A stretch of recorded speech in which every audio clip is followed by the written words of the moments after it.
Hello, we're back on the Dodge truck with the sap all over this black beauty, and you can see it there in the center of the hood. I've already removed it from this side.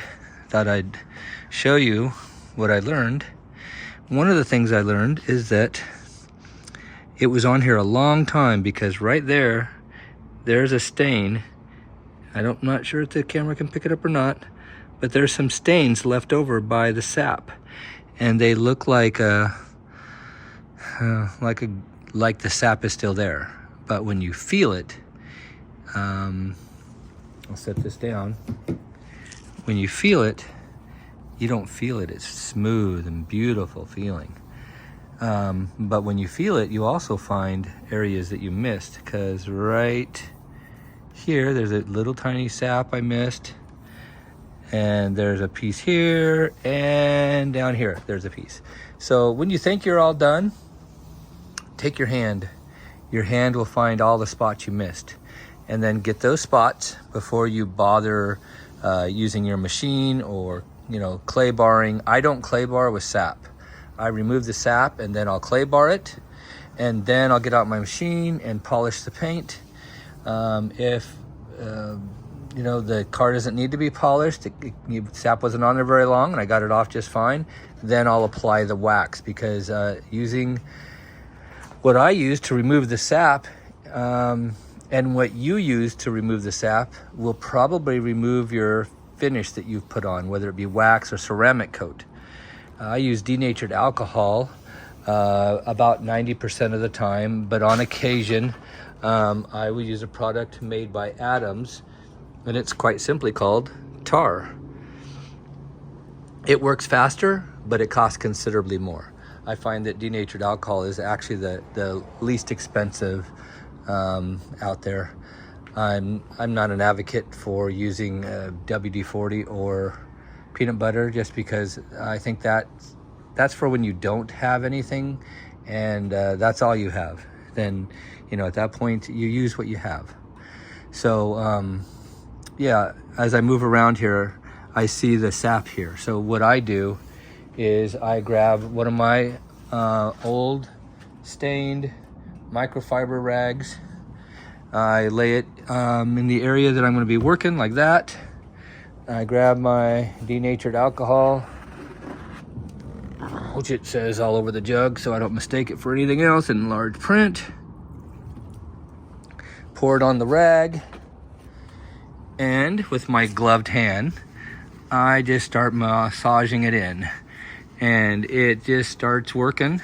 I just get all of the dots that are there, and I'll just keep working it. And the trick really is to keep the rag wet. Don't let it dry. If you let that rag dry, you rubbing it on the paint is going to probably make scratches. The darker the car, the more visible your scratches will be. So as soon as you, if you're not paying attention, you'll start scratching your car. So I actually use my fingernails and try to pop them free. Sometimes the sap just pops free. Sometimes it's soft enough where this stuff gets in there right away. But if you just keep working it and lubricating your rag, it'll come off. It always comes off.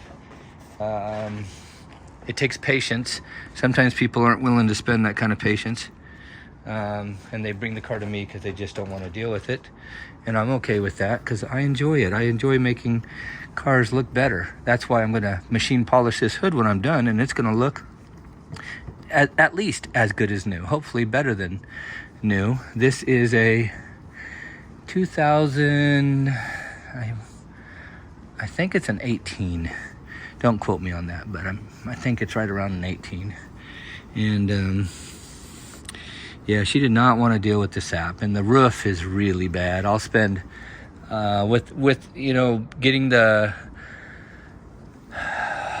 sap off the hood. I'll be into the sap removal on the hood it'll probably be about an hour to get it all, and then I'll spend another hour polishing on it, and then I'll spend another hour probably finish polishing. It's a haze remover I use, and then waxing So, you know, just in the hood alone, I'll probably have 2.5 hours and making it look beautiful, maybe 3.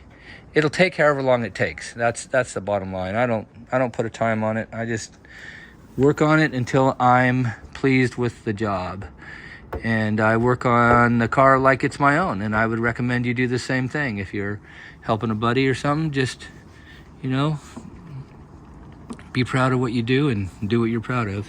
So this is just one of those detail things that you want to take care of right away. The longer the sap sits on the car, the longer you're going to spend getting off the car. So take care of it right away.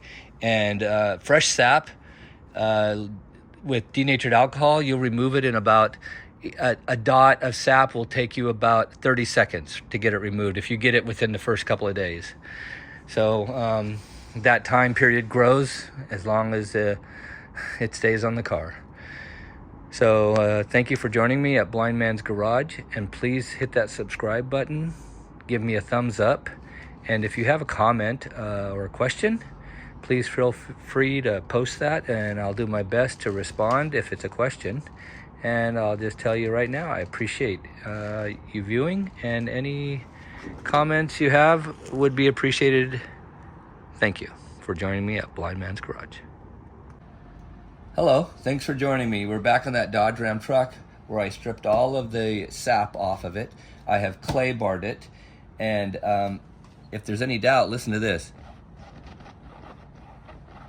It is squeaky clean and ready for polishing. So we're going to hit it with the machine and some correcting compound to get the little angel hair scratches out, and then finishing compound, and then we'll put a good nice coat of carnauba wax over it.